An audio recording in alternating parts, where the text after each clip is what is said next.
Hi നമസ്കാരം. ഏവർക്കും PSC ക്ലൈംബറിൻ്റെ പുതിയൊരു ക്ലാസ്സിലേക്ക് സ്വാഗതം. അപ്പോൾ നമ്മൾ കോൺസ്റ്റിറ്റ്യൂഷനുമായിട്ട് ബന്ധപ്പെട്ട NCERT പാഠഭാഗങ്ങളാണ് പഠിച്ചുകൊണ്ടിരിക്കുന്നത്. അതിൽ നമ്മൾ കാര്യനിർവഹണ വിഭാഗം എന്നുള്ള ഒരു ചാപ്റ്ററാണ് ഡിസ്കസ് ചെയ്യുന്നത്. സോ അത് പാർട്ടായിട്ടാണ് നമ്മൾ ക്ലാസ്സുകൾ അപ്ലോഡ് ചെയ്യുന്നത്.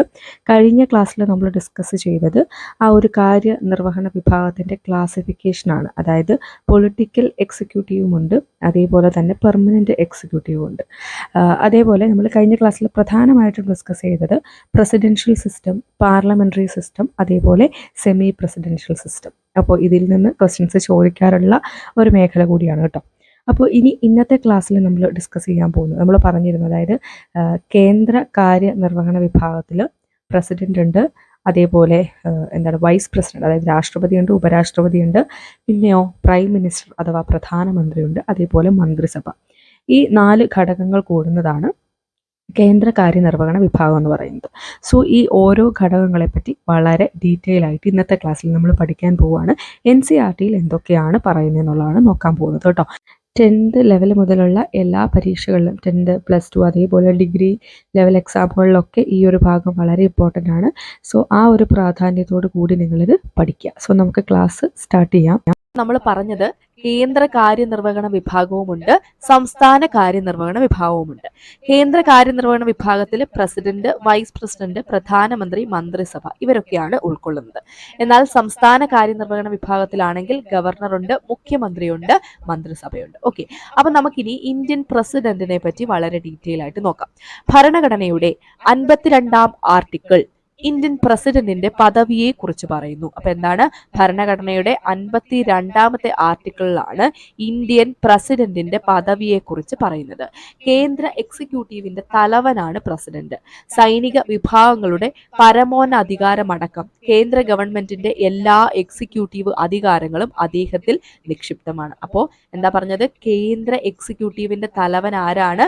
പ്രസിഡന്റ് ആണ്. ഓക്കെ, ഇനി പ്രസിഡന്റിനെ അദ്ദേഹത്തിന്റെ ചുമതലകളിൽ സഹായിക്കുന്നതിനും ഉപദേശിക്കുന്നതിനുമായി പ്രധാനമന്ത്രി അധ്യക്ഷനായ ഒരു മന്ത്രിസഭ ഉണ്ടായിരിക്കും. അപ്പൊ അധ്യക്ഷൻ ആരാണ്? പ്രധാനമന്ത്രിയാണ്. പ്രധാനമന്ത്രി അധ്യക്ഷനായ ഒരു മന്ത്രിസഭയാണ് പ്രസിഡന്റിനെ അദ്ദേഹത്തിന്റെ ഭരണ കാര്യങ്ങളിലും ചുമതലകളിലും ഒക്കെ സഹായിക്കുന്നത്. മന്ത്രിസഭയുടെ ഉപദേശം അനുസരിച്ച് മാത്രമാണ് പ്രസിഡന്റ് പ്രവർത്തിക്കേണ്ടത്. ശ്രദ്ധിച്ചു വെച്ചോണം, നമ്മുടെ ഈ ഒരു പാർലമെന്ററി സിസ്റ്റത്തിന്റെ ഒരു പ്രത്യേകത അതാണ്. എന്താണ്? പ്രസിഡന്റ് പ്രവർത്തിക്കേണ്ടത് മന്ത്രിസഭയുടെ ഉപദേശം അനുസരിച്ചാണ്. അനുപാതിക പ്രാതിനിധ്യ വ്യവസ്ഥയിലൂടെയാണ് പ്രസിഡന്റിനെ തിരഞ്ഞെടുക്കുക. നമ്മൾ കഴിഞ്ഞ ക്ലാസ്സുകളിലൊക്കെ ആയിട്ട് കേവല ഭൂരിപക്ഷ വ്യവസ്ഥയും അതേപോലെ അനുപാതിക പ്രാതിനിധ്യ വ്യവസ്ഥയൊക്കെ വളരെ ഡീറ്റെയിൽ ആയിട്ട് നമ്മൾ NCERTയുടെ ക്ലാസ്സുകൾ ചെയ്തിട്ടുണ്ടായിരുന്നു കേട്ടോ. കാണാത്തവർ അത് കാണുക, അതിനകത്ത് ഇതിനെപ്പറ്റി ഡീറ്റെയിൽ ആയിട്ട് പറയുന്നുണ്ട്. സോ പ്രസിഡന്റിനെ തെരഞ്ഞെടുക്കുന്നത് അനുപാതിക പ്രാതിനിധ്യ വ്യവസ്ഥയിലൂടെയാണ്. പ്രസിഡന്റ് തെരഞ്ഞെടുപ്പ് പരോക്ഷ തെരഞ്ഞെടുപ്പിന് ഉദാഹരണമാണ്. അതുകൂടാതെ മറ്റൊരു കാര്യം കൂടി ഉണ്ട്, പ്രത്യക്ഷ തെരഞ്ഞെടുപ്പല്ല. പ്രസിഡന്റിന്റെ തെരഞ്ഞെടുപ്പ് എന്താണ്? പരോക്ഷ തെരഞ്ഞെടുപ്പാണ്. പ്രസിഡന്റിനെ തെരഞ്ഞെടുക്കുന്ന സമിതിയാണ് ഇലക്ട്രൽ കോളേജ്. അപ്പൊ പ്രസിഡന്റിനെ തെരഞ്ഞെടുക്കുന്ന സമിതി എന്താണ്? ഇലക്ട്രൽ കോളേജ് ആണ്.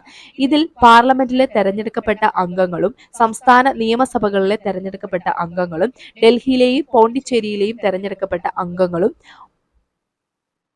ഉൾപ്പെടുന്നു. 5 വർഷ കാലാവധിയിലേക്കാണ് ഇന്ത്യൻ പ്രസിഡന്റിനെ തെരഞ്ഞെടുക്കുന്നത്. പ്രസിഡന്റ് സ്ഥാനത്ത് ഒഴിവുണ്ടായാൽ 6 മാസത്തിനുള്ളിൽ പുതിയ പ്രസിഡന്റിനെ തെരഞ്ഞെടുത്തിരിക്കണം. അതുവരെ വൈസ് പ്രസിഡന്റ് പ്രസിഡന്റിന്റെ ചുമതല നിർവഹിക്കും. അപ്പോൾ ഇവിടെ ഇമ്പോർട്ടന്റ് ആയിട്ട് നോക്കേണ്ട കാര്യങ്ങൾ ഒന്ന് നമ്മൾ പറഞ്ഞു. അനുപാതിക പ്രാതിനിധ്യ വ്യവസ്ഥയിലൂടെയാണ് പ്രസിഡന്റിനെ തെരഞ്ഞെടുക്കുന്നത്. പരോക്ഷ രീതിയിലുള്ള തെരഞ്ഞെടുപ്പാണ് ഇവിടെ നടത്തുന്നത്. അതേപോലെ പ്രസിഡന്റിനെ തെരഞ്ഞെടുക്കുന്ന സമിതി ഇലക്ട്രൽ കോളേജ് എന്നാണ് അറിയപ്പെടുന്നത്. ഇനി അടുത്തൊരു ഇമ്പോർട്ടന്റ് പോയിന്റ് ആണ് ഇവിടെ പറയുന്നത്. ഇപ്പോഴുള്ള പരീക്ഷകളിലൊക്കെ ചോദിച്ചു കണ്ടിട്ടുണ്ട്. അതായത് ആരൊക്കെയാണ് ഇലക്ട്രൽ കോളേജിലെ അംഗങ്ങൾ? അതായത് നോക്കിക്കേ, ഇതിൽ പാർലമെന്റിലെ തെരഞ്ഞെടുക്കപ്പെട്ട അംഗങ്ങൾ, അതായത് പാർലമെന്റിലെ തെരഞ്ഞെടുക്കപ്പെട്ട അംഗങ്ങൾ എന്ന് പറഞ്ഞാൽ എന്താണ്? ലോക്സഭയിലെ തെരഞ്ഞെടുക്കപ്പെട്ട അംഗങ്ങളും അതേപോലെ തന്നെ രാജ്യസഭയിലെ തെരഞ്ഞെടുക്കപ്പെട്ട അംഗങ്ങളും അവിടെ ഇൻക്ലൂഡഡ് ആണ്, ഓർത്ത് വെച്ചോണേ. പിന്നെ അതേപോലെ സംസ്ഥാന നിയമസഭകളിലെ തെരഞ്ഞെടുക്കപ്പെട്ട അംഗങ്ങളും പിന്നെ കേന്ദ്രഭരണ പ്രദേശമായിട്ടുള്ള ഡൽഹിയിലെയും പുതുച്ചേരിയിലെയും തെരഞ്ഞെടുക്കപ്പെട്ട അംഗങ്ങളും ഉൾപ്പെടുന്നതാണ് ഇലക്ട്രൽ കോളേജ്. അപ്പോൾ നമ്മൾ പറഞ്ഞു, പ്രസിഡന്റിനെ തെരഞ്ഞെടുക്കുന്നത് ഇലക്ട്രൽ കോളേജ് വഴിയാണ്. ഇതിലുള്ളത് ആരൊക്കെയാണ്? പാർലമെന്റിലെ തെരഞ്ഞെടുക്കപ്പെട്ട അംഗങ്ങളുണ്ട്, അതായത് ലോക്സഭയിലെയും രാജ്യസഭയിലെയും തെരഞ്ഞെടുക്കപ്പെട്ട അംഗങ്ങളും സംസ്ഥാന നിയമസഭകളിലെ തെരഞ്ഞെടുക്കപ്പെട്ട അംഗങ്ങളും പിന്നെയോ യൂണിയൻ ടെറിട്ടറി ആയിട്ടുള്ള ഡൽഹിയിലെയും പുതുച്ചേരിയിലെയും തെരഞ്ഞെടുക്കപ്പെട്ട അംഗങ്ങളും ഉൾപ്പെടുന്ന ഒരു സമിതിയാണ് ഇത്.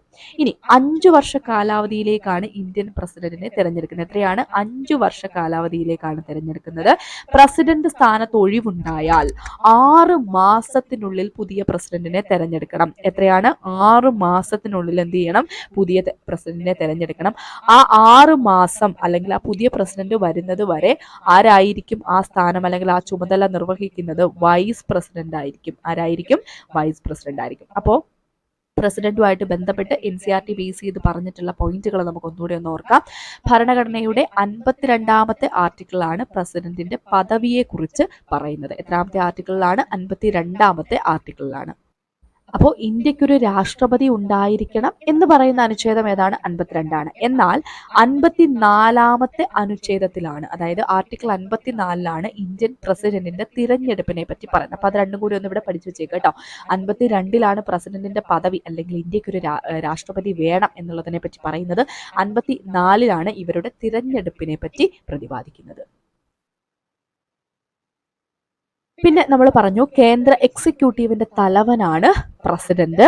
അതേപോലെ തന്നെ എന്താണ്? കേന്ദ്ര ഗവൺമെന്റിന്റെ എല്ലാ എക്സിക്യൂട്ടീവ് അധികാരങ്ങളും അദ്ദേഹത്തിൽ, അതായത് പ്രസിഡന്റിൽ നിക്ഷിപ്തമാണ്. പിന്നെ പ്രസിഡന്റിനെ അദ്ദേഹത്തിന്റെ ചുമതലകളിൽ സഹായിക്കുന്നതിനും ഉപദേശിക്കുന്നതിനും പ്രധാനമന്ത്രി അധ്യക്ഷനായിട്ടുള്ള ഒരു മന്ത്രിസഭ ഉണ്ടായിരിക്കും. ഈ ഒരു മന്ത്രിസഭയുടെ ഉപദേശം അനുസരിച്ച് മാത്രമാണ് പ്രസിഡന്റിന് പ്രവർത്തിക്കാനാവുന്നത്. പ്രസിഡന്റിനെ തിരഞ്ഞെടുക്കുന്നത് അനുപാതിക പ്രാതിനിധ്യ വ്യവസ്ഥയിലൂടെയാണ്. അതേപോലെ ഈ ഒരു തെരഞ്ഞെടുപ്പ് പരോക്ഷ രീതിയിലുള്ള തെരഞ്ഞെടുപ്പാണ്. അതായത് പ്രത്യക്ഷ രീതിയല്ല, ഡയറക്റ്റ് ആയിട്ടല്ല, പരോക്ഷ രീതിയിലാണ് തെരഞ്ഞെടുക്കുന്നത്. പിന്നെ പ്രസിഡന്റിനെ തെരഞ്ഞെടുക്കുന്ന സമിതിയാണ് ഇലക്ട്രൽ കോളേജ്. അതിലെ അംഗങ്ങൾ നമ്മൾ പറഞ്ഞു, രാജ്യസഭയിലെ തെരഞ്ഞെടുക്കപ്പെട്ട അംഗങ്ങൾ, ലോക്സഭയിലെ തെരഞ്ഞെടുക്കപ്പെട്ട അംഗങ്ങൾ, അതേപോലെ സംസ്ഥാന നിയമസഭയിലെ തെരഞ്ഞെടുക്കപ്പെട്ട അംഗങ്ങൾ, അതേപോലെ നമ്മുടെ യൂണിയൻ ടെറിട്ടറി ആയിട്ടുള്ള ഡൽഹിയിലെയും പുതുച്ചേരിയിലെയും നിയമസഭയിലെ തെരഞ്ഞെടുക്കപ്പെട്ട അംഗങ്ങളും ഈ ഒരു സമിതിയിൽ ഉൾപ്പെടുന്നുണ്ട്. 5 വർഷ കാലാവധിയാണ് പ്രസിഡന്റിനുള്ളത്. 6 മാസത്തിനുള്ളിൽ, അതായത് പ്രസിഡന്റിന്റെ ഒഴിവുണ്ടായാൽ 6 മാസത്തിനുള്ളിൽ പുതിയ പ്രസിഡന്റിനെ തെരഞ്ഞെടുക്കണം. അതുവരെ വൈസ് പ്രസിഡന്റിന്റെ ചുമതലകൾ നിർവഹിക്കേണ്ടതാണ്. ഇനി അപ്പൊ നമ്മൾ പറഞ്ഞു ഈ ഒരു ഇലക്ട്രൽ കോളേജിൽ ആരൊക്കെയാണ് അംഗങ്ങളായിട്ടുള്ളത് എന്ന് നമ്മൾ പറഞ്ഞു അല്ലെ. ഇനി ആരൊക്കെയാണ് ഇവിടെ അംഗങ്ങൾ അല്ലാത്തതും എന്നും കൂടി നിങ്ങളൊന്ന് അറിഞ്ഞിരിക്കട്ടെ. അപ്പൊ ഇപ്പോഴുള്ള പരീക്ഷകളൊക്കെ ചോദിക്കുമ്പോൾ NCERT പറഞ്ഞിട്ടില്ല, ഞാനൊരു എക്സ്ട്രാ എന്നുള്ള രീതിയിൽ പറയാണ്. അപ്പോൾ നോക്കിക്കൊള്ളുക, നമ്മൾ പഠിച്ചിട്ടുണ്ട് രാജ്യസഭയിലേക്ക് രാഷ്ട്രപതി ഒരു 12 അംഗങ്ങളെ നാമനിർദ്ദേശം ചെയ്യുന്നതിനെ പറ്റി അല്ലെ. കലാ, സാംസ്കാരികം അങ്ങനെയുള്ള മേഖലകളിലൊക്കെ നിൽക്കുന്നവരെ രാഷ്ട്രപതി 12 അംഗങ്ങളെ ഈ ഒരു രാജ്യസഭയിലേക്ക് നാമനിർദ്ദേശം ചെയ്യുന്നുണ്ട് അല്ലെ. ഈ ഒരു 12 അംഗങ്ങൾക്ക് ഈ ഇലക്ട്രൽ കോളേജിൽ വോട്ട് ചെയ്യാൻ സാധിക്കില്ല, അല്ലെങ്കിൽ ആ ഒരു സമിതിയിൽ ഈ 12 അംഗങ്ങൾ ഉണ്ടായിരിക്കില്ല. അതേപോലെ തന്നെ സംസ്ഥാന നിയമ സമിതിയിലെ അംഗങ്ങളും ഇലക്ട്രൽ കോളേജിലെ അംഗങ്ങളല്ല. സംസ്ഥാന നിയമസമിതി എന്ന് പറഞ്ഞാൽ എന്താണ്? നമ്മൾ SCERT പാഠം മുതലേ പഠിക്കുന്ന ഒരു കാര്യമാണ്. എന്താണ്? ബൈ ക്യാമറൽ സിസ്റ്റം അല്ലെ. അതായത് ദ്വിമണ്ഡല സഭയുള്ള സംസ്ഥാനങ്ങളുണ്ട്. അപ്പൊ അവിടെ എന്താണ്? നിയമനിർമ്മാണ സഭ കൂടാതെ നിയമനിർമ്മാണ സമിതിയുണ്ട്. അപ്പൊ സംസ്ഥാന നിയമനിർമ്മാണ സമിതി, അപ്പൊ അത്തരത്തിലുള്ള സംസ്ഥാനങ്ങൾ നമ്മൾ പറഞ്ഞിട്ടുണ്ട്. ഏതൊക്കെയാണ് അത്തരത്തിലുള്ള സംസ്ഥാനങ്ങൾ എന്നുള്ളത് നമ്മൾ പഠിച്ചിട്ടുണ്ട് അല്ലെ. കർണാടകയുണ്ട്, അതേപോലെ തന്നെ തെലങ്കാനയുണ്ട്, പിന്നെ ഏതാണ്? മഹാരാഷ്ട്രയുണ്ട്, ആന്ധ്രാപ്രദേശുണ്ട്, ബീഹാറുണ്ട്, ഉത്തർപ്രദേശുണ്ട്. അപ്പൊ ഇവിടെയൊക്കെ എന്താണ്? ഒരു സംസ്ഥാന നിയമ സമിതിയുണ്ട്. സംസ്ഥാന നിയമനിർമ്മാണ സഭ അല്ലാതെ ഒരു സമിതിയും കൂടിയുണ്ട് അല്ലെ. അപ്പൊ ഇതിലുള്ള അംഗങ്ങളും ഇലക്ട്രൽ കോളേജിലെ അംഗങ്ങളല്ല എന്നുള്ള കാര്യം ഒന്ന് ഇവിടെ ഓർത്തു വെച്ചേക്കുക. ഓക്കെ, അപ്പൊ അത്രയും കാര്യങ്ങൾ ഓക്കെ ആണല്ലോ. പിന്നെ അടുത്തായിട്ട് നമുക്ക് നോക്കാനുള്ളത് പ്രസിഡന്റായി തെരഞ്ഞെടുക്കപ്പെടാൻ വേണ്ട യോഗ്യതകൾ. പലതവണ PSC പരീക്ഷകളിൽ റിപ്പീറ്റ് ചെയ്തിട്ട് ചോദിച്ചിട്ടുള്ള ചോദ്യമാണ്. ഒന്നെന്താണ്? തീർച്ചയായിട്ടും ആ വ്യക്തി ഒരു ഇന്ത്യൻ പൗരനായിരിക്കണം. ഇനി എത്ര വയസ്സ് പൂർത്തിയായിരിക്കണം? 35 വയസ്സ് പൂർത്തിയായിരിക്കണം. എത്രയാണ്? 35 വയസ്സ് പൂർത്തിയായിരിക്കണം. പിന്നെയോ ലോകസഭയിലേക്ക് തെരഞ്ഞെടുക്കപ്പെടുന്നതിനുള്ള യോഗ്യത ഉണ്ടായിരിക്കണം. എങ്ങോട്ടാണ്? ലോക്സഭയിലേക്ക് തെരഞ്ഞെടുക്കപ്പെടുന്നതിനുള്ള യോഗ്യത ഉണ്ടായിരിക്കണം. അതേപോലെ ഇന്ത്യയിലെ ഏതെങ്കിലും സർക്കാരിന്റെ കീഴിൽ പ്രതിഫലം പറ്റുന്ന ഉദ്യോഗസ്ഥനായിരിക്കാൻ പാടില്ല. എന്താ പറഞ്ഞത്? ഇന്ത്യയിലെ ഏതെങ്കിലും സർക്കാരിന്റെ കീഴിൽ പ്രതിഫലം പറ്റുന്ന ഒരു ജോലി ഉണ്ടാവാൻ അല്ലെങ്കിൽ ഒരു ഉദ്യോഗസ്ഥനായിരിക്കാൻ പാടില്ല. അപ്പൊ 4 കാര്യങ്ങളാണ് നമ്മൾ പറഞ്ഞത്. ഇന്ത്യൻ പൗരനായിരിക്കണം, 35 വയസ്സ് പൂർത്തിയായിരിക്കണം, ലോക്സഭയിലേക്ക് തെരഞ്ഞെടുക്കപ്പെടുന്നതിനുള്ള യോഗ്യത ഉണ്ടായിരിക്കണം, ഇന്ത്യയിലെ ഏതെങ്കിലും സർക്കാരിന്റെ കീഴിൽ പ്രതിഫലം പറ്റുന്ന ഉദ്യോഗസ്ഥനായിരിക്കാൻ പാടില്ല. ഓക്കെ, ഇനി അടുത്ത് നമുക്ക് നോക്കാം. പ്രസിഡന്റിനെ നീക്കം ചെയ്യുന്ന ആ ഒരു പ്രക്രിയ അറിയപ്പെടുന്ന പേരാണ് ഇംപീച്ച്മെന്റ്. എന്താണ്? ഇംപീച്ച്മെന്റ്. നോക്കാം, പ്രസിഡന്റിനെ അദ്ദേഹത്തിന്റെ പദവിയിൽ നിന്ന് നീക്കം ചെയ്യുന്ന പ്രക്രിയയ്ക്ക് ഇംപീച്ച്മെന്റ് എന്ന് പറയുന്നു. എന്താണ് പറഞ്ഞത്? പ്രസിഡന്റിനെ അദ്ദേഹത്തിന്റെ പദവിയിൽ നിന്ന് നീക്കം ചെയ്യുന്ന പ്രക്രിയ അറിയപ്പെടുന്നത് ഇംപീച്ച്മെന്റ് എന്നാണ്. ഭരണഘടനാ ലംഘനത്തിന് മാത്രമാണ് പ്രസിഡന്റിനെ ഇംപീച്ച്മെന്റ് നടപടികളിൽ കൂടി നീക്കം ചെയ്യാൻ വ്യവസ്ഥയുള്ളത്. അതായത് ഈ പ്രസിഡന്റ്, ആ വ്യക്തി എന്താണ്, ഭരണഘടന ലംഘിക്കുന്ന രീതിയിൽ എന്തെങ്കിലും ചെയ്തെങ്കിൽ മാത്രമേ എന്ത് ചെയ്യാൻ പറ്റുള്ളൂ, അദ്ദേഹത്തിനെ ഈ ഒരു പദവിയിൽ നിന്ന് ഇംപീച്ച്മെന്റ് വഴി നീക്കം ചെയ്യാൻ സാധിക്കുകയുള്ളൂ. ഭരണഘടനാ ലംഘനം സംബന്ധിച്ച ആരോപണം പാർലമെന്റിന്റെ ഏതെങ്കിലും സഭയിൽ ഉന്നയിക്കാവുന്നതാണ്. അപ്പോൾ ഇങ്ങനെ ഇദ്ദേഹം ഭരണഘടന ലംഘിച്ചിട്ടുണ്ട്, അപ്പോൾ ഈ ഒരു ആരോപണം രാജ്യസഭയിൽ ആദ്യം അവതരിപ്പിക്കണോ അല്ലെങ്കിൽ ലോക്സഭയിൽ ആദ്യം അവതരിപ്പിക്കുന്നതോ അങ്ങനെയൊന്നുമില്ല, ഏത് സഭയിൽ വേണമെങ്കിലും ആദ്യം ഉന്നയിക്കാവുന്നതാണ്. നോട്ട് ചെയ്തോടെ. അപ്പോൾ പ്രസിഡന്റിനെ അദ്ദേഹത്തിന്റെ പദവിയിൽ നിന്നും നീക്കം ചെയ്യുന്ന പ്രക്രിയയാണ് എന്ത്, ഇംപീച്ച്മെന്റ്. ഇംപീച്ച്മെന്റ് ചെയ്യണമെങ്കിൽ എന്തായിരിക്കണം, ഈ ഒരു വ്യക്തി, ഈ പ്രസിഡന്റ് ആയിട്ടുള്ള വ്യക്തി ഭരണഘടനാ ലംഘനത്തിന് അല്ലെങ്കിൽ ഭരണഘടന ലംഘിച്ചിട്ടുണ്ടായിരിക്കണം. ഭരണഘടനാ ലംഘനത്തിന് മാത്രമാണ് പ്രസിഡന്റിനെ ഇംപീച്ച്മെന്റ് നടപടിയിൽ കൂടി നീക്കം ചെയ്യാൻ വ്യവസ്ഥയുള്ളൂ. അപ്പോൾ ഇത് സംബന്ധിച്ചുള്ള ആരോപണം ഒന്നില്ലെങ്കിൽ നമുക്ക് രാജ്യസഭയിൽ അല്ലെങ്കിൽ ലോക്സഭയിൽ, അതായത് പാർലമെന്റിന്റെ ഏതെങ്കിലും സഭയിൽ ഉന്നയിക്കാവുന്നതാണ്. ഇനി സഭയിലെ മൊത്തം അംഗങ്ങളുടെ 1/4, ഇത് ഇമ്പോർട്ടന്റ് ആണ്, പരീക്ഷയ്ക്ക് ചോദിച്ചിട്ടുണ്ട്. 1/4 അംഗങ്ങൾ ഒപ്പിട്ട പ്രമേയം 14 ദിവസത്തെ നോട്ടീസോട് കൂടി സഭയിൽ സമർപ്പിച്ചിരിക്കണം. അപ്പൊ എത്ര അംഗങ്ങളാണ്? മൊത്തത്തിൽ ഉള്ള അംഗങ്ങളിൽ 1/4 പേര് ഒപ്പിട്ട പ്രമേയം എത്ര ദിവസമാണ്? 14 ദിവസത്തെ നോട്ടീസോട് കൂടി സഭയിൽ സമർപ്പിച്ചിരിക്കണം.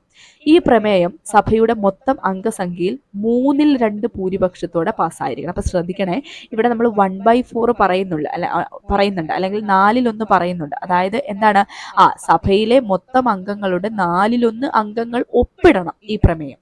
എന്നിട്ട് ഈ പ്രമേയം 14 ദിവസത്തെ നോട്ടീസോട് കൂടി സഭയിൽ സമർപ്പിച്ചിരിക്കണം. അപ്പോ ഈ പ്രമേയം സഭയുടെ മൊത്തം അംഗസംഖ്യയിൽ 2/3 അല്ലെ 2/3 അംഗങ്ങളുടെ ഭൂരിപക്ഷത്തോടെ പാസ്സാവണം. അപ്പൊ പാസ്സാവാൻ വേണ്ട ഭൂരിപക്ഷമാണ് 2/3. അതേപോലെ തന്നെ ഒപ്പിടാൻ എത്ര അംഗങ്ങൾ വേണം? 1/4 അല്ലെ. അത് രണ്ടും ഓർത്തിരിക്കുക. 1/4 2/3. 1/4 നമ്മൾ എന്താ പറഞ്ഞത്? ഒപ്പിടാൻ വേണ്ടതാണ് കേട്ടോ, ഒപ്പിടേണ്ട റേഷ്യോ ആണ്. 14 ദിവസത്തെ നോട്ടീസോട് കൂടി സഭയിൽ സമർപ്പിച്ചിരിക്കണം. പിന്നെ ഇത് പാസ്സാകാൻ 2/3 അംഗങ്ങളുടെ ഭൂരിപക്ഷത്തോടെ വേണം ഇത് പാസ്സാവാൻ. പാർലമെന്റിന്റെ ഏതെങ്കിലും സഭയിൽ പ്രസിഡന്റിനെതിരെയുള്ള കുറ്റാരോപണം അംഗീകരിച്ചാൽ അതിനെക്കുറിച്ച് ഇതര സഭ അന്വേഷണം നടത്തണം. അപ്പോൾ രാജ്യസഭയിലോ അല്ലെങ്കിൽ ലോക്സഭയിലോ ഏതെങ്കിലും സഭയിൽ ഇത് അംഗീകരിച്ചാൽ എന്ത് ചെയ്യണം? അതിനെപ്പറ്റി എന്ത് ചെയ്യണം? ഇതര സഭ എന്ത് ചെയ്യണം? അന്വേഷണം നടത്തണം. അന്വേഷണത്തിന്റെ അവസാനത്തിൽ അന്വേഷണം നടത്തിയ സഭ ആകെ സംഖ്യയുടെ 2/3 ഭൂരിപക്ഷത്തോടെ ആരോപണം ശരിവെക്കുകയാണെങ്കിൽ പ്രസിഡന്റ് കുറ്റം ചെയ്തതായി കണക്കാക്കി അദ്ദേഹത്തിൽ പദവിയിൽ നിന്ന് നീക്കം ചെയ്യും. അപ്പൊ പറഞ്ഞത് ശ്രദ്ധിക്കണേ, ഈ ഒരു കാര്യം നമ്മൾ പറഞ്ഞല്ലോ, 14 ദിവസത്തെ നോട്ടീസോട് കൂടി നമ്മൾ ഇത് സഭയിൽ സമർപ്പിക്കും. അതിനുശേഷം എന്ത് ചെയ്യും? ഈ പ്രമേയം സഭയുടെ മൊത്തം അംഗസംഖ്യയുടെ 2/3 ഭൂരിപക്ഷത്തോടെ പാസ്സായിരിക്കണം. പാർലമെന്റിലെ ഏതെങ്കിലും സഭയിൽ പ്രസിഡന്റിനെതിരെയുള്ള ഈ കുറ്റാരോപണം അംഗീകരിച്ചാൽ അതിനെക്കുറിച്ച് മറ്റേ സഭ, ഇതര സഭ എന്ത് ചെയ്യണം? അന്വേഷണം നടത്തണം. എന്നിട്ട് അന്വേഷണത്തിന്റെ അവസാനത്തിൽ അന്വേഷണം നടത്തിയ സഭ ആകെ അംഗസംഖ്യയുടെ, അവിടെയും എന്താണ്? 2/3 ആണ്, 2/3 ഭൂരിപക്ഷത്തോടെ ആരോപണം ശരിവെക്കുകയാണെങ്കിൽ മാത്രം പ്രസിഡന്റ് കുറ്റം ചെയ്തതായി കണക്കാക്കാം. അങ്ങനെ അദ്ദേഹത്തിന് എന്ത് ചെയ്യാം? പദവിയിൽ നിന്ന് നീക്കം ചെയ്യാം. അപ്പൊ ഇംപീച്ച്മെന്റ് വളരെ ഇമ്പോർട്ടന്റ് ആണ്, പരീക്ഷകളിൽ ചോദിക്കാറുണ്ട്. അപ്പൊ ക്ലിയർ ആയെന്ന് വിചാരിക്കുന്നു. അടുത്ത് നമുക്ക് നോക്കാനുള്ളത് എന്തൊക്കെയാണ് പ്രസിഡന്റിന്റെ അധികാരങ്ങൾ, പവേഴ്സ് ഓഫ് ദ പ്രസിഡന്റ്. നോക്കിക്കേ, പ്രസിഡന്റിന്റെ അധികാരങ്ങൾ ഭരണഘടനയിൽ പലയിടത്തായി വിശദീകരിച്ചിട്ടുണ്ട്. രാഷ്ട്രപതി നാമമാത്ര രാഷ്ട്രത്തലവനും പ്രധാനമന്ത്രി ഗവൺമെന്റിന്റെ യഥാർത്ഥ തലവനുമാണ്. നമ്മൾ പറഞ്ഞു പ്രസിഡൻഷ്യൽ സമ്പ്രദായത്തിന്റെ ഒരു പ്രത്യേകത അതാണല്ലോ. പ്രധാനമന്ത്രിയും മന്ത്രിസഭയും അടങ്ങുന്നതാണ് യഥാർത്ഥ കാര്യനിർവഹണ വിഭാഗം. അപ്പൊ നമ്മുടെ ഇന്ത്യയിൽ പ്രധാനമന്ത്രിയും മന്ത്രിസഭയും അടങ്ങുന്നതാണ് യഥാർത്ഥ കാര്യനിർവഹണ വിഭാഗം. കാരണം ഇന്ത്യയിലുള്ളത് എന്താണ്? പ്രസിഡൻഷ്യൽ സമ്പ്രദായമാണ് അല്ലെ. അപ്പോൾ ഔപചാരികമായി രാഷ്ട്രപതിക്ക് വളരെയധികം ചുമതലകളും അധികാരങ്ങളും ഉണ്ട്. ഇവയെ കാര്യനിർവഹണം, നിയമനിർമ്മാണം, നീതിന്യായം, അടിയന്തര അധികാരങ്ങൾ എന്നിങ്ങനെ തരംതിരിക്കാം. അപ്പോൾ രാഷ്ട്രപതിയുടെ ചുമതലകൾ എങ്ങനെ നമുക്ക് തരംതിരിക്കാം? കാര്യനിർവഹണമുണ്ട്, നിയമനിർമ്മാണമുണ്ട്, നീതിന്യായത്തിൽ അധികാരമുണ്ട്, അതേപോലെ അടിയന്തര അധികാരങ്ങളും ഇദ്ദേഹത്തിനുണ്ട്.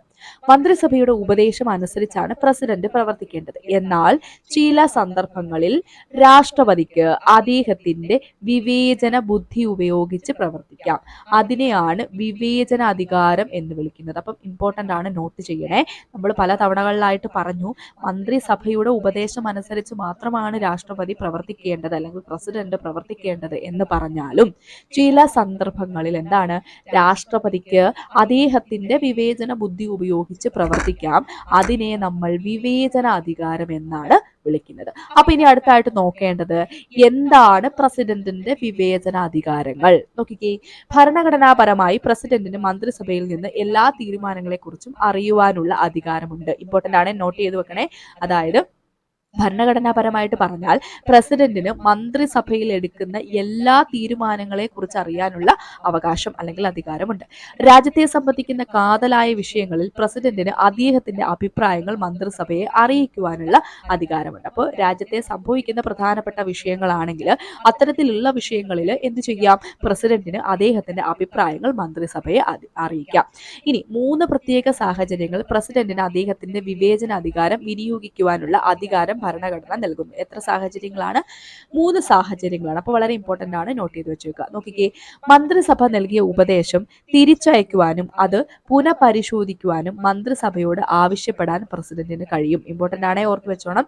മന്ത്രിസഭ നൽകിയ ഉപദേശം, നമ്മൾ പറഞ്ഞു മന്ത്രിസഭയോട് ഉപദേശം അനുസരിച്ചാണ് രാഷ്ട്രപതി പ്രവർത്തിക്കുന്നതെന്ന് പറഞ്ഞു. എന്നാൽ ഈ ഉപദേശം തിരിച്ചയക്കുവാനും അത് പുനഃപരിശോധനയ്ക്ക് വിധേയമാക്കണം എന്ന് മന്ത്രിസഭയോട് ആവശ്യപ്പെടാനും ആർക്ക് കഴിയും?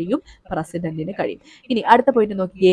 ധനബില്ലുകൾ ഒഴികെയുള്ള ബില്ലുകൾ പ്രസിഡന്റിന് അംഗീകരിക്കുകയോ അംഗീകാരം നൽകാതെ പുനഃപരിശോധനയ്ക്കായി തിരിച്ചയക്കുകയോ ഒപ്പുവെക്കാതെ കൈവശം വെക്കുകയോ ചെയ്യും. നമ്മൾ ധനബില്ലുകളെ പറ്റിയൊക്കെ നമ്മൾ പഠിച്ചിട്ടുണ്ട്. ലോക്സഭ രാജ്യസഭയൊക്കെ പഠിക്കുന്ന സമയത്ത് ആദ്യം ധനബില്ല് അവതരിപ്പിക്കുന്നത് ലോക്സഭയിലാണ് എന്നൊക്കെ നമ്മൾ പഠിച്ചിട്ടുണ്ട് അല്ലെ. അപ്പോൾ ഈ ധനബില്ലുകൾ ഒഴികെയുള്ള ധനേതര ബില്ലുകൾ പ്രസിഡന്റിന് ഒന്നില്ലെങ്കിൽ എന്താണ്, വേണമെങ്കിൽ അംഗീകരിക്കാം, അല്ലെങ്കിൽ അംഗീകാരം നൽകാതെ അദ്ദേഹത്തിന് അത് പുനഃപരിശോധനയ്ക്ക് തിരിച്ചയക്കാം. ഇനി അതും അല്ലെങ്കിൽ എന്ത് ചെയ്യാം, ഒപ്പുവെക്കാതെ അദ്ദേഹത്തിന്റെ കൈവശം വെക്കുകയോ ചെയ്യാം. ഇത് അദ്ദേഹത്തിന്റെ വിവേചനാധികാരത്തിൽപ്പെടുന്ന ഒരു കാര്യമാണ്. ഇനി അടുത്തതായിട്ട് നമുക്ക് 3ാമത്തെ അധികാരത്തിനെ പറ്റി നോക്കാം. നോക്കിക്കേ, സാധാരണഗതിയിൽ ലോക്സഭയിൽ ഭൂരിപക്ഷമുള്ള കക്ഷിയുടെ തലവനെയാണ് പ്രധാനമന്ത്രിയായി നിയമിക്കുന്നത്. എന്നാൽ ലോക്സഭയിൽ ഒരു കക്ഷിക്കും ഭൂരിപക്ഷം ഇല്ലാതാകുകയും 2ഓ 3ഓ നേതാക്കൾ ഗവൺമെന്റ് ഉണ്ടാക്കാൻ അവകാശവാദം ഉന്നയിക്കുകയും ചെയ്താൽ പ്രസിഡന്റിന് സ്വന്തം വിവേചനാധികാരം ഉപയോഗിച്ച് ഇഷ്ടമുള്ള ആളെ, നോട്ട് ചെയ്യണേ, അദ്ദേഹത്തിന് ഇഷ്ടമുള്ള ആളെ പ്രധാനമന്ത്രിയായി നിയമിക്കാൻ അധികാരമുണ്ട്. ഇതൊക്കെ പരീക്ഷയിൽ സ്ഥിരം റിപ്പീറ്റ് ചെയ്യുന്ന ക്വസ്റ്റൻ ആണ്. അതുകൊണ്ടാണ് ഞാൻ വീണ്ടും എടുത്തു പറയുന്നത്. അപ്പൊ എന്താ നമ്മൾ 3ാമത്തെ പോയിന്റിൽ പറഞ്ഞത്? സാധാരണഗതിയിൽ ലോക്സഭയിൽ ഭൂരിപക്ഷമുള്ള കക്ഷിയുടെ തലവൻ ആരാണോ അയാളെയാണ് നമ്മൾ പ്രധാനമന്ത്രിയായിട്ട് നിയമിക്കുന്നത് അല്ലെ. എന്നാൽ ലോക്സഭയിൽ ഒരു കക്ഷിക്കും ഭൂരിപക്ഷം ഇല്ലാത്ത ഒരു അവസ്ഥയാണുള്ളതെന്ന് വിചാരിക്കാം. അപ്പോൾ 2ഓ 3ഓ നേതാക്കൾ ഗവൺമെന്റ് ഉണ്ടാക്കാൻ അവകാശവാദം ഉന്നയിക്കുകയും ചെയ്താൽ പ്രസിഡന്റിന് എന്ത് ചെയ്യാം, ഈ ഒരു വിവേചന അധികാരം ഉപയോഗിച്ച് അദ്ദേഹത്തിന് ആരെയാണോ ഇഷ്ടമുള്ളത് അയാളെ എന്താക്കാം, പ്രൈം മിനിസ്റ്റർ അഥവാ പ്രധാനമന്ത്രിയാക്കാൻ സാധിക്കും.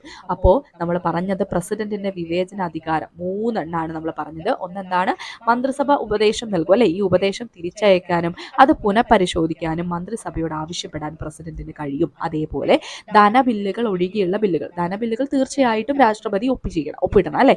എന്നാൽ ധനബില്ലുകൾ ഒഴികെയുള്ള ബില്ലുകൾക്ക് പ്രസിഡന്റിന് അംഗീകാരം നൽകാം. അംഗീകാരം നൽകാതെ അത് പുനഃപരിശോധനയ്ക്ക് തിരിച്ചയക്കാം. അതേപോലെ ഇത് ഒപ്പുവെക്കാതെ കൈവശം വെക്കുകയോ ചെയ്യാം. പിന്നെ അടുത്ത പോയിന്റ് എന്താണ്, സാധാരണഗതിയിൽ ലോക്സഭയിൽ ഭൂരിപക്ഷമുള്ള കക്ഷിയുടെ തലവനെയാണ് പ്രധാനമന്ത്രിയായി നിയമിക്കുന്നത്.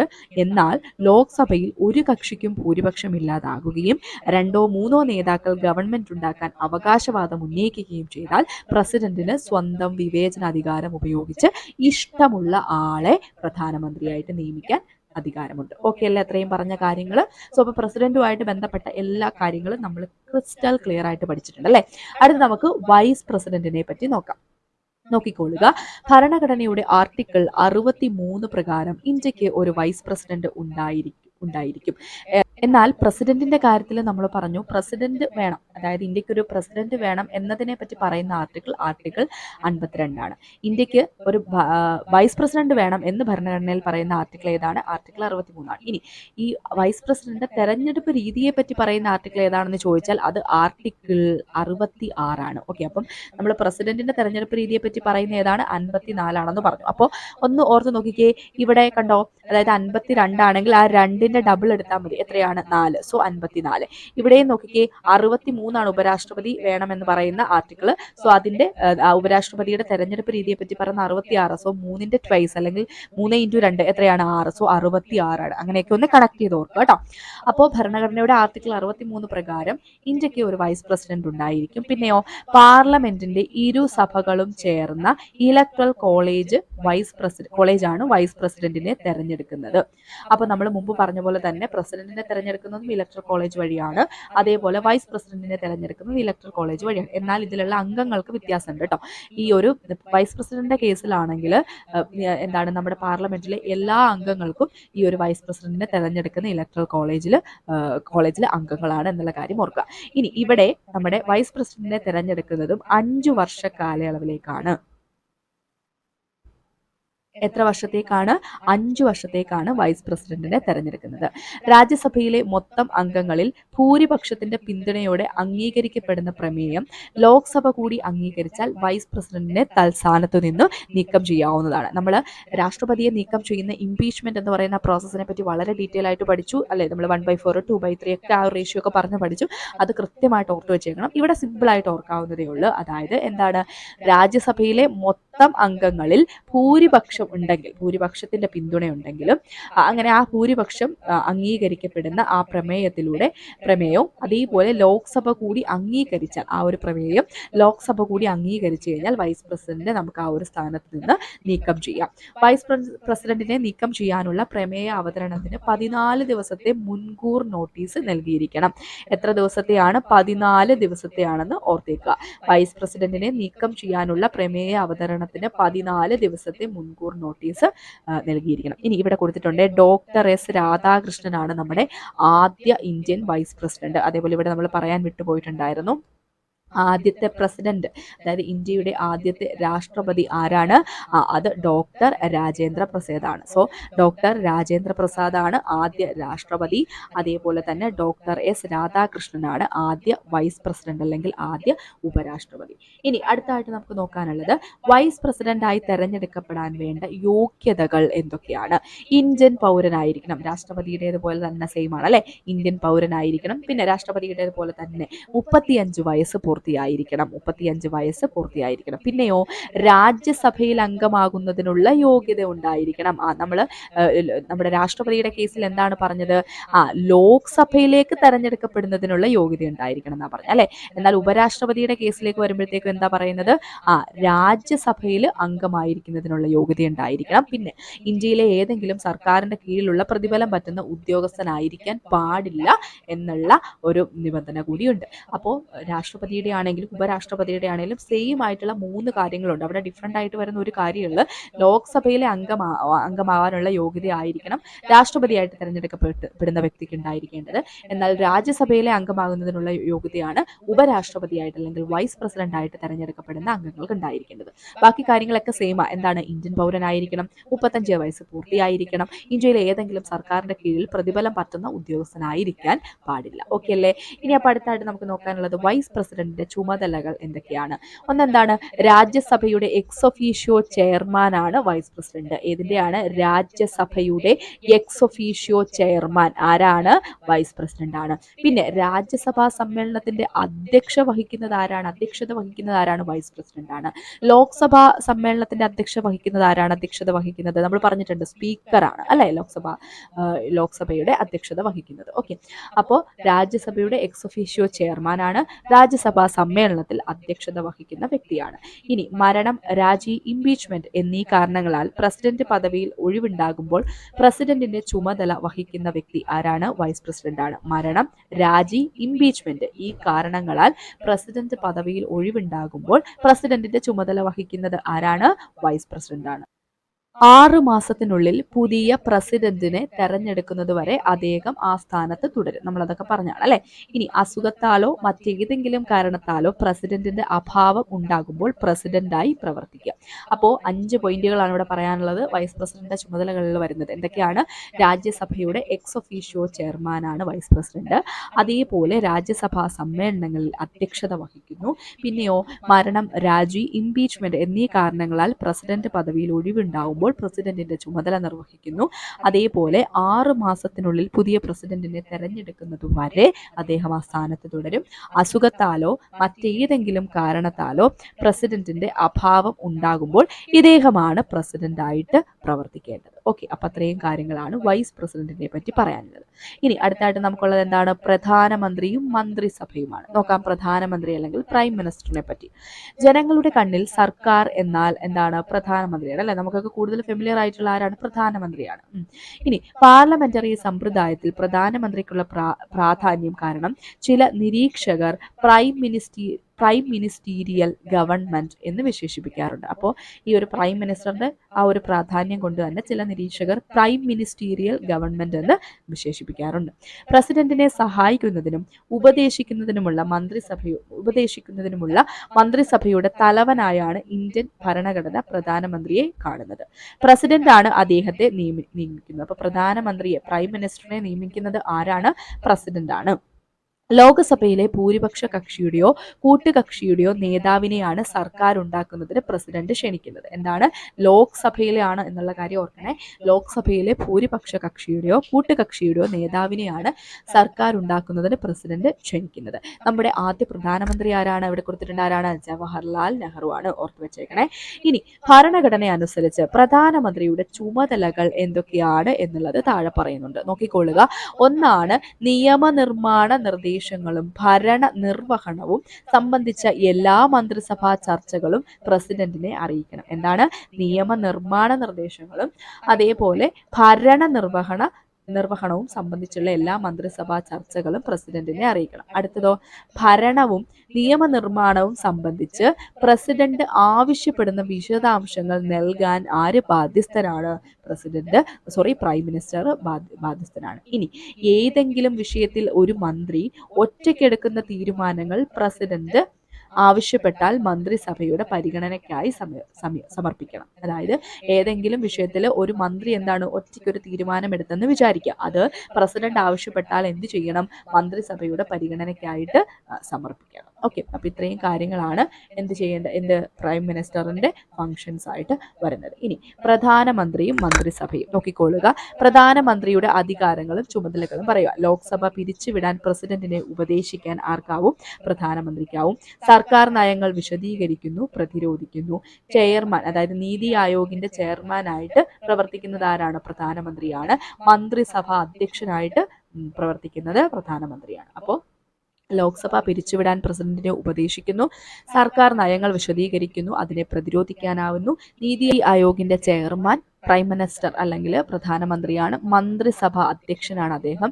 പിന്നെയോ സർക്കാരിന്റെ തലവനാണ്. സർക്കാർ രൂപീകരിക്കുന്നത് പ്രൈം മിനിസ്റ്റർ ആണ്. വകുപ്പുകൾ വിഭജിച്ചു നൽകുന്നു. വളരെ ഇമ്പോർട്ടന്റ് ആണ്. PSC ഒരു ചോദ്യം ചോദിച്ചിട്ടുണ്ടായിരുന്നു. ഇത്തരത്തിൽ ഓരോ മന്ത്രിമാർക്കും വകുപ്പുകൾ നൽകുന്നത് പ്രൈം മിനിസ്റ്റർ ആണോ പ്രസിഡന്റ് ആണോ? ആരാണ്? പ്രൈം മിനിസ്റ്റർ ആണ്. അതേപോലെ മന്ത്രിസഭ പുനഃസംഘടിപ്പിക്കുന്നു. ഇതെല്ലാം പ്രൈം മിനിസ്റ്ററിന്റെ അധികാരങ്ങളിൽ വരുന്നതാണ്. അപ്പൊ എത്രയാണ്? 8 അധികാരങ്ങൾ ഇവിടെ പഠിക്കുന്നുണ്ട്, ഓർത്തു വെച്ചേക്കുക. നോക്കോളുക. ആർട്ടിക്കിൾ 74 പ്രകാരം കാര്യനിർവഹണത്തിൽ പ്രസിഡന്റിനെ സഹായിക്കുവാനും ഉപദേശിക്കുവാനുമായി പ്രധാനമന്ത്രി അധ്യക്ഷനായ ഒരു മന്ത്രിസഭ ഉണ്ടായിരിക്കണം. അപ്പോൾ ഏത് ആർട്ടിക്കിൾ പ്രകാരമാണ്? ആർട്ടിക്കിൾ 74 പ്രകാരമാണ് പറയുന്നത് കാര്യനിർവഹണത്തിൽ പ്രസിഡന്റിനെ സഹായിക്കുവാനും ഉപദേശിക്കുവാനുമായിട്ട് പ്രധാനമന്ത്രി അധ്യക്ഷനായിട്ടുള്ള ഒരു മന്ത്രിസഭ ഉണ്ടായിരിക്കണം. പ്രധാനമന്ത്രിയുടെ ഉപദേശം അനുസരിച്ച് പ്രസിഡന്റാണ് കേന്ദ്ര മന്ത്രിസഭയിലെ മന്ത്രിമാരെ നിയമിക്കുന്നത്. നമ്മൾ എന്താ പറഞ്ഞത്? പ്രധാനമന്ത്രിയുടെ ഉപദേശം അനുസരിച്ച് പ്രസിഡന്റ് ആണ് കേന്ദ്ര മന്ത്രിസഭയിലെ മന്ത്രിമാരെ നിയമിക്കുന്നത്. അപ്പോൾ അത് ഒരു കാര്യം മാറിപ്പോകരുത്. പ്രസിഡന്റ് ആണ് എന്ത് ചെയ്യുന്നത്? പ്രധാനമന്ത്രിയുടെ ഉപദേശം അനുസരിച്ച് മന്ത്രിമാരെ നിയമിക്കുന്നത്. എന്നാൽ ഈ മന്ത്രിമാർക്ക് വകുപ്പുകൾ വിഭജിച്ച് നൽകുന്നത് ആരാണ്? അത് പ്രൈം മിനിസ്റ്റർ ആണ് എന്നൊന്ന് ഓർത്തിരിക്കുക. കേന്ദ്ര മന്ത്രിസഭയ്ക്ക് ലോക്സഭയോട് കൂട്ടുത്തരവാദിത്വം ഉണ്ടായിരിക്കണമെന്ന് ഭരണഘടന വ്യക്തമാക്കിയിട്ടുണ്ട്. സ്റ്റേറ്റ്മെന്റ് രീതിയിൽ ചോദിച്ചിട്ടുണ്ട്. കേന്ദ്ര മന്ത്രിസഭയ്ക്ക് ലോക്സഭയോട് കൂട്ടുത്തരവാദിത്വം ഉണ്ടായിരിക്കണമെന്ന് ഭരണഘടന വ്യക്തമാക്കുന്നുണ്ട് കേട്ടോ. ഓരോ മന്ത്രിയും അവരുടെ വകുപ്പുകളിലെ തീരുമാനങ്ങളിലും പ്രവർത്തനങ്ങളിലും മാത്രമല്ല മറ്റു വകുപ്പുകളിലെ പ്രവർത്തനങ്ങളിലും ഉത്തരവാദിത്വം ഉണ്ടായിരിക്കും.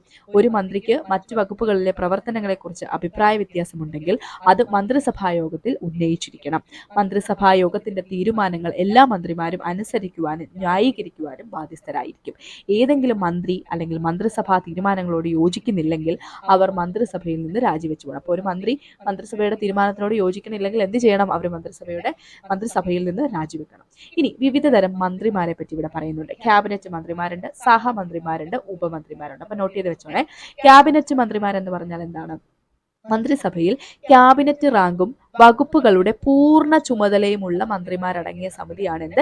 ക്യാബിനറ്റ്. അപ്പൊ അതിൽ ഉൾപ്പെട്ട മന്ത്രിമാരാണ് ക്യാബിനറ്റ് മന്ത്രിമാർ. ഇനി സഹമന്ത്രിമാർ എന്ന് പറഞ്ഞാൽ എന്താണ്? വകുപ്പുകളുടെ ഭരണനിർവഹണത്തിൽ ക്യാബിനറ്റ് മന്ത്രിമാരെ സഹായിക്കുന്നതിനായി നിയമിക്കപ്പെടുന്ന മന്ത്രിമാരാണ് സഹമന്ത്രിമാർ. അതേപോലെ ഉപമന്ത്രിമാരുണ്ട്, അതായത് സഹമന്ത്രിമാരുടെ കീഴിൽ പ്രവർത്തിക്കുന്നവരാണ് ഉപമന്ത്രിമാർ. അപ്പോൾ ഒരു പർട്ടിക്കുലർ വകുപ്പ്, ഇപ്പൊ കൃഷി എടുക്കുകയാണെങ്കിൽ എന്താണ്? അതിന്റെ പൂർണ്ണ ചുമതലയുള്ള ഒരു മന്ത്രി ഉണ്ടായിരിക്കും. അതിന്റെ സഹമന്ത്രിമാർ, അതായത് ആ ഒരു കാര്യത്തിൽ ഭരണനിർവഹണത്തിൽ ക്യാബിനറ്റ് മന്ത്രിമാരെ സഹായിക്കുന്ന അത്തരത്തിലുള്ള സഹമന്ത്രിമാരുണ്ടായിരിക്കും. പിന്നെ അതേപോലെ എന്താണ്? ഒരു ഉപമന്ത്രി ഉണ്ടായിരിക്കും. സഹമന്ത്രിയുടെ കീഴിൽ പ്രവർത്തിക്കുന്ന ഒരു ഉപമന്ത്രിയും ഉണ്ടായിരിക്കും. ഓക്കെ, അപ്പം ഇത്രയും കാര്യങ്ങളാണ്. അതായത് നമ്മൾ പറഞ്ഞു, പ്രസിഡന്റിനെ പറ്റി പറഞ്ഞു, വൈസ് പ്രസിഡന്റിനെ പറ്റി പറഞ്ഞു, പ്രൈം മിനിസ്റ്ററിനെ പറ്റി പറഞ്ഞു, അതേപോലെ തന്നെ മന്ത്രിസഭയെ പറ്റി പറഞ്ഞു. അപ്പൊ ഇത്രയും കാര്യങ്ങളാണ് കേന്ദ്ര കാര്യനിർവഹണ വിഭാഗത്തിൽ നമുക്ക് പഠിക്കാനുള്ള. പ്രസിഡന്റ്, വൈസ് പ്രസിഡന്റ്, പ്രധാനമന്ത്രി, മന്ത്രിസഭ. ഓക്കെ അല്ലേ? ഇനി ഒരു കാര്യം കൂടി പറയാനുണ്ട്. അതായത് ഇന്നത്തെ ക്ലാസ്സിൽ നമ്മൾ കേന്ദ്ര കാര്യനിർവഹണ വിഭാഗമാണല്ലോ പഠിച്ചത്. ഇനി ഇവിടെ സംസ്ഥാന കാര്യനിർവഹണ വിഭാഗത്തിനെ പറ്റി അവിടെ മെൻഷൻ ചെയ്തിട്ടുണ്ട്. പക്ഷേ അത് ഈ ഒരു ചാപ്റ്ററിലല്ല ഉൾക്കൊള്ളിച്ചിട്ടുള്ളത്. അപ്പോൾ അതുകൊണ്ട് തന്നെ അടുത്ത ക്ലാസ് എന്ന് പറയുന്നത് ഇതിലുള്ള ബാക്കി പോർഷനാണ്. ഇതിൽ നിന്ന് ബാക്കി വരുന്നത് പെർമനന്റ് എക്സിക്യൂട്ടീവ് എന്ന് പറയുന്ന സ്ഥിര കാര്യനിർവഹണ വിഭാഗം എന്ന ഭാഗമാണ്. അപ്പോൾ അടുത്ത ക്ലാസ് എന്ന് പറയുന്നത് ആ ഒരു ടോപ്പിക് ആയിരിക്കും കേട്ടോ. അത് കഴിഞ്ഞിട്ട് ഈ ഒരു ചാപ്റ്റർ തീർന്നിട്ടായിരിക്കും നമ്മൾ ഈ ചാപ്റ്ററിലില്ലാത്ത ആ ഒരു സംസ്ഥാന കാര്യനിർവഹണ വിഭാഗത്തെ പറ്റി ഡീറ്റെയിൽ ആയിട്ട് പഠിക്കുന്നത്. ഓക്കെ അല്ലേ? സോ അപ്പോൾ അത്രയും കാര്യങ്ങളേ ഉള്ളൂ കേട്ടോ. അപ്പോൾ നമുക്ക് ക്ലാസ് വൈൻഡപ്പ് ചെയ്യാം. താങ്ക്